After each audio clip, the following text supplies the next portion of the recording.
नमस्ते छात्रों, कक्षा 10वीं की हिंदी लोक भारती पाठ्यपुस्तक की और पाठ क्रमांक 8 जिसका नाम है गज़ल, इसकी ओर हम जा रहे हैं। यह पढ़ते हुए तुम सभी छात्रों का स्वागत ही है। इस पाठ की विधा है गज़ल और कवि हैं इसके रचयिता हैं मानिक जी वर्मा। इस पाठ को आरंभ करने के पहले मैं तुम्हें कुछ बातें समझाना चाहती हूँ।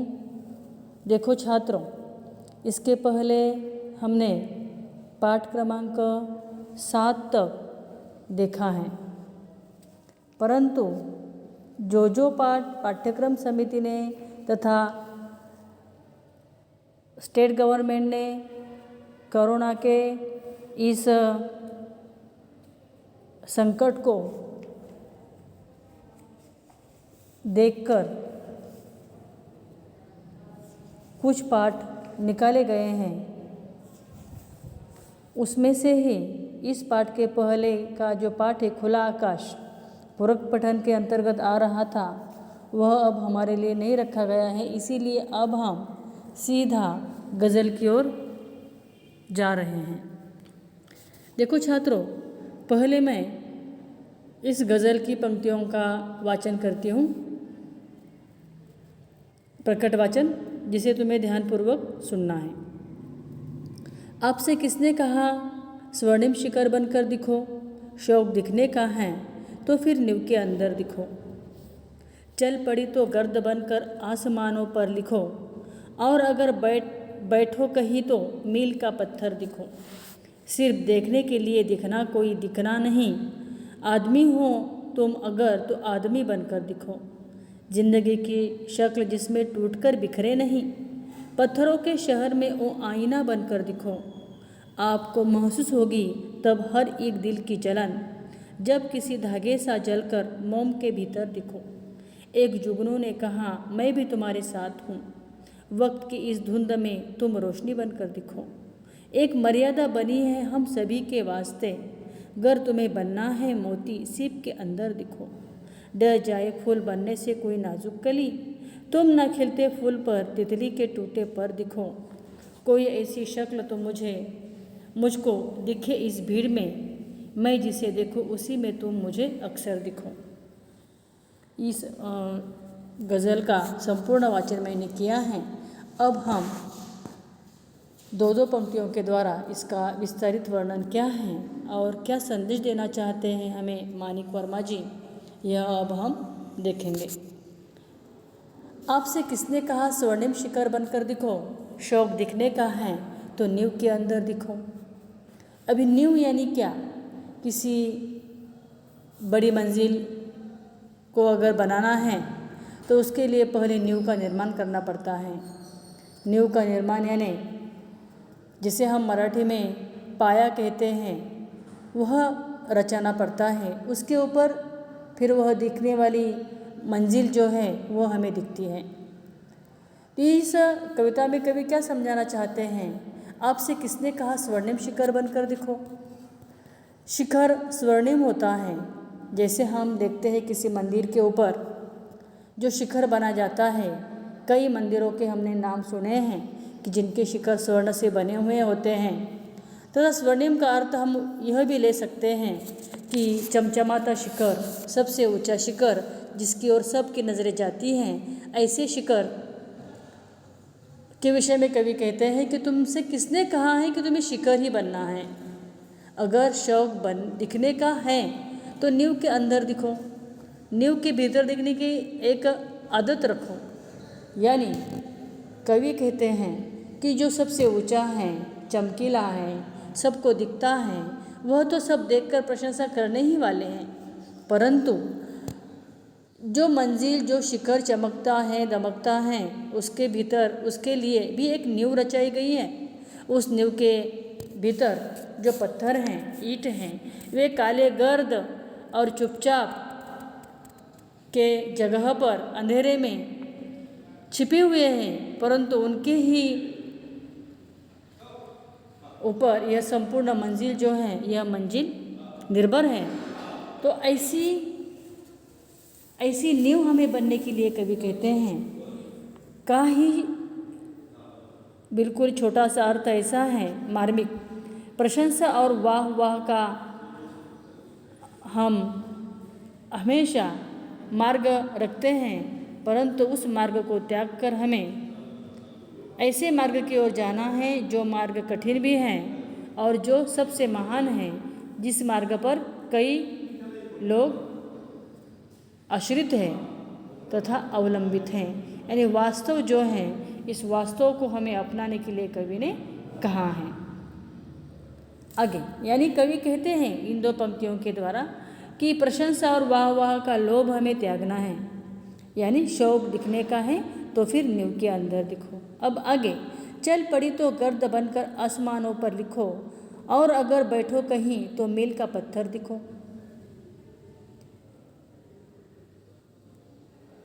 यानी कवि इन पंक्तियों में क्या कहना चाहते हैं? गर्द का अर्थ है धूल। अगर धूल ही बनना है तो ऐसी जगह पर धूल उड़कर जाओ, धूल बनकर, कि आसमानों पर तुम कुछ लिखो। ज़मीन से आकाश तक फैलने का एक प्रसंग यहाँ पर कवि ने हमारे सामने रखा है। यानी यहाँ पर कवि कहते हैं कि हमें अच्छे कर्म करना है और अच्छे कर्म करते करते इतना फैलना है कि आकाश तक फैलते ही जाना है, आसमान तक छा जाना है। जैसे कवि ने यहाँ पर उदाहरण हम ले दिया है कि जैसे आंधी आने पर पृथ्वी से आकाश तक धूल ही धूल दृष्टिगोचर होती है, उसी तरह हमारे कर्मों को, अच्छे कर्मों का प्रकाश बनकर हमें वहाँ तक फैलना है। और अगर बैठो कहीं तो मील का पत्थर दिखो। अगर यह अच्छा काम, सत्कर्म, लोगों के लिए अच्छाई, यह करते करते अगर तुम थक गए हो, अब कुछ करने की इच्छा नहीं रही है या शक्ति नहीं रही है, कई जगह पर तुम बैठ गए हो, किसी जगह पर बैठ गए हो तो बैठो, परंतु बैठे बैठे मील के पत्थर के समान काम करो। यानी हमारा भाग्य हमें बैठे बैठे भी हम बना सकते। जैसे मील का पत्थर बैठे बैठे कई लोगों को मार्ग दिखाता है, वह बैठा है ज़रूर परंतु क्रियाशील दिखाई देता है। जैसे कि बैठे बैठे वह अपने कार्य को करते ही रहता है। यानी दूसरों की सहायता करने की जो इच्छा है, यह हमें बैठे बैठे भी हम पूर्ण कर सकते हैं। सिर्फ देखने के लिए क्या दिखना, कोई दिखना हो नहीं।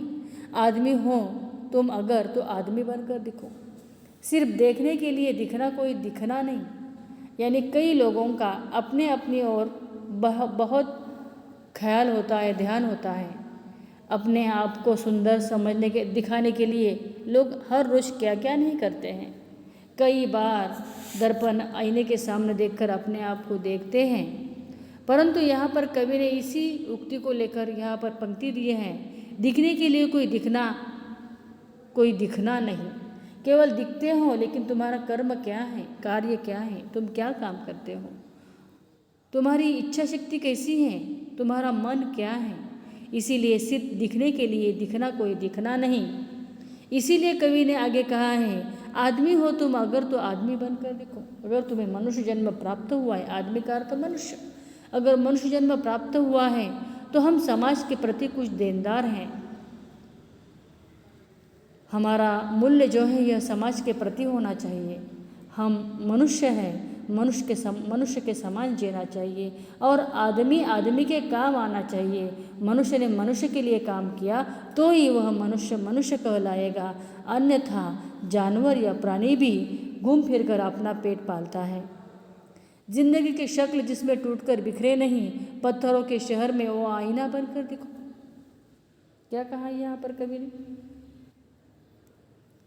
कवि कहते हैं जिंदगी की शक्ल जिसमें टूटकर बिखरे नहीं। हमारी ज़िंदगी में कई तरह की तूफान, आंधी, संकट आने वाले हैं। इसीलिए ऐसे संकट और ऐसे तूफान को न डरते हुए हमें आगे जाना है। इसीलिए कवि ने कहा है, प्रतिकूल परिस्थिति क्यों न हो परंतु हमें विचलित नहीं होना है। पत्थरों के शहर में वो आईना बनकर दिखो। भले ही हमारे सामने कठिन परिस्थिति है, यानी पत्थर है, हम आईने के समान नाजुक हैं, परंतु फिर भी हमें ऐसे आई हुई परिस्थिति का डट कर मुकाबला करना है, सामना करना है और अपने उद्देश्य को, अपने लक्ष्य को प्राप्त करना है। आपको महसूस होगी तब हर एक दिल की जलन जब किसी धागे से जलकर मोम के भीतर दिखो। दूसरों के प्रति हमें सहानुभूति जतानी है। केवल अपने लिए जीवन जीना कोई जीना नहीं होता, हमें दूसरों के लिए जीवन जीना है। दूसरों के प्रति हमें न्यौछावर होना है। दूसरों के दिल की जलन हमें तब हम पहचान सकेंगे जब हमें अपने आप को महसूस करते हुए दूसरों के मन तक जाने का प्रयास हमने किया हो। इसीलिए कवि ने यहाँ पर उदाहरण दिया है मोमबत्ती का। यहाँ पर मोमबत्ती हमारे नज़रों के सामने आती है तो मोमबत्ती नहीं होती, बल्कि वह एक धागे के सहारे अपना जीवन संपूर्ण लोगों के लिए जल कर बिताती हैं। यानी यह धागे के समान स्वयं जलना है और दूसरों को प्रकाश देना है। इस तरह दूसरों के दुख तकलीफ को समझकर उनके लिए स्वयं जलना है, समाप्त होना है। जैसे मोमबत्ती का धागा सदा उसके साथ रहता है, उसके साथ जलता है, उसी प्रकार जब दीन दुखियों की पीड़ा को हम समझेंगे तो उसे दूर करने का यथासंभव हम प्रयत्न करेंगे। इस प्रकार हमें मनुष्य धर्म को, मानव धर्म को निभाना है। आगे कवि ने कहा है, एक जुगनू ने कहा, मैं भी तुम्हारे साथ हूँ, वक्त की इस धुंध में तुम रोशनी बनकर दिखो। जुगनू का अर्थ क्या है? जिसे हम रात के समय चमकते हुए कीड़े को मराठी में कहते हैं काजवा। यह जुगनू जब रात के समय बहुत अंधियारा है, अंधकार चारों ओर छा गया है और इस अंधकार में एक जुगनू भी चमकता हुआ दिखा तो हमारा मन प्रसन्न होता है और आश्चर्यचकित होकर हम खुशियों की एक नज़रों से उसे देखते हैं। इसीलिए जुगनू का एग्जाम्पल देते हुए कवि ने कहा है, मुसीबतें और निराशा जो हैं, यह मुसीबतें हमें निराशा के अंधकार में धकेल लेती हैं। ऐसे समय हमें अज्ञान रूपी अंधियारे में हमें हताश न होकर इस जुगनू को याद करना है। थोड़ा सा भी प्रकाश हमारे पास होगा तो हम दुनिया को आनंद देते हुए आगे बढ़ सकते हैं। वक्त की इस धुंध में तुम रोशनी बनकर दिखो। यह जो वक्त है, यह जो समय है, यह समय अंधकार का समय है। ऐसे समय में तुम्हें चमकता हुआ जुगनू बनना है। तुम्हें भी निराश और हताश लोगों के मन की आशा बननी है और आशा का किरण देकर उन्हें जीवन जीने के लिए प्रेरित करना है। आगे कवि ने क्या कहा है, एक मर्यादा बनी है हम सभी के वास्ते, गर तुम्हें बनना है मोती सिप के अंदर दिखो। समाज के बंधन जो है ये हमारे लिए निश्चित हैं और इन बंधनों को हमें ध्यान में रखते हुए आगे बढ़ना है। सभी मनुष्यों के लिए समाज में रहने के लिए कुछ सीमाएं हैं और उनका पालन तो हमें करना आवश्यक ही है। समाज के बंधनों को देखते हुए हमें आगे बढ़ना है और इस तरह बंदिस्त होते होते एक दिन हमें मोती जैसे सीप के अंदर प्राप्त होता है, उसी तरह अपने कार्य को, अपने कर्तृत्व को लोगों तक पहुंचाना है और अचानक उन्हें आनंद और श्रेष्ठ कर्म की एक दिशा दिखलानी है। तुम्हारी यह कल्याण भावना तुम्हें जब पहचान देगी तब तुम्हारा सम्मान ही सम्मान तुम्हें दिखेगा।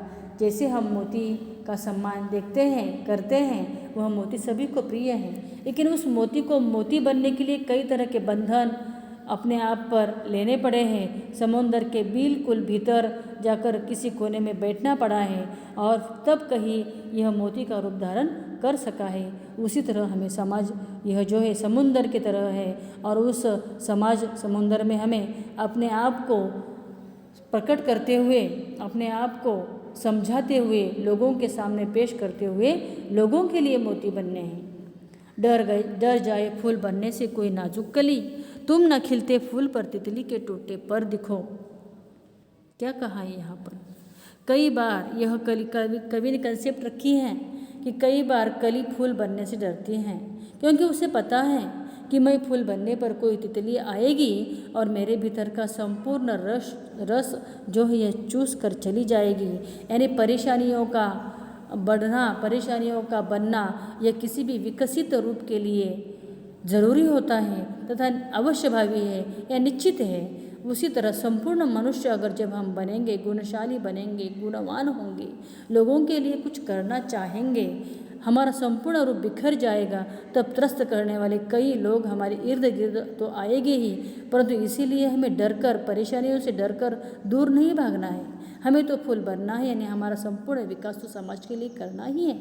तुम न खिलते फूल पर तितली के टूटे पर दिखो, यानी यहाँ पर कवि ने यही कहा है कि तितली से बचने का प्रयास करना है, अर्थात उसके डर को दूर करने के लिए उसकी मदद करनी है।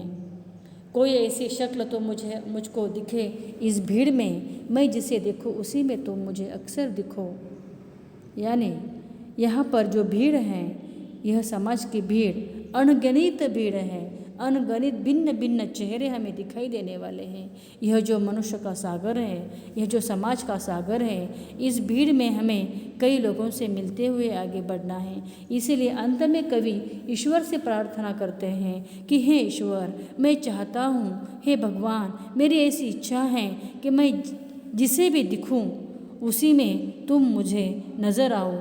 जहाँ पर भी मैं देखूँ चारों ओर लोग मैं कई बार सुना है कि ईश्वर सर्वव्यापी हैं, चारों ओर तुम दिखाई देते हो, तो इस तरह तुम मुझे नज़र आ जाओ, तुम सर्वव्यापक हो, इसका एक अंदाज़ा मुझे निश्चित रूप में प्राप्त होगा।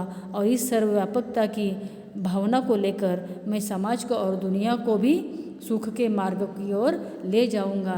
यह कवि ने अंतिम इच्छा रखी है। ठीक है, समझ गए?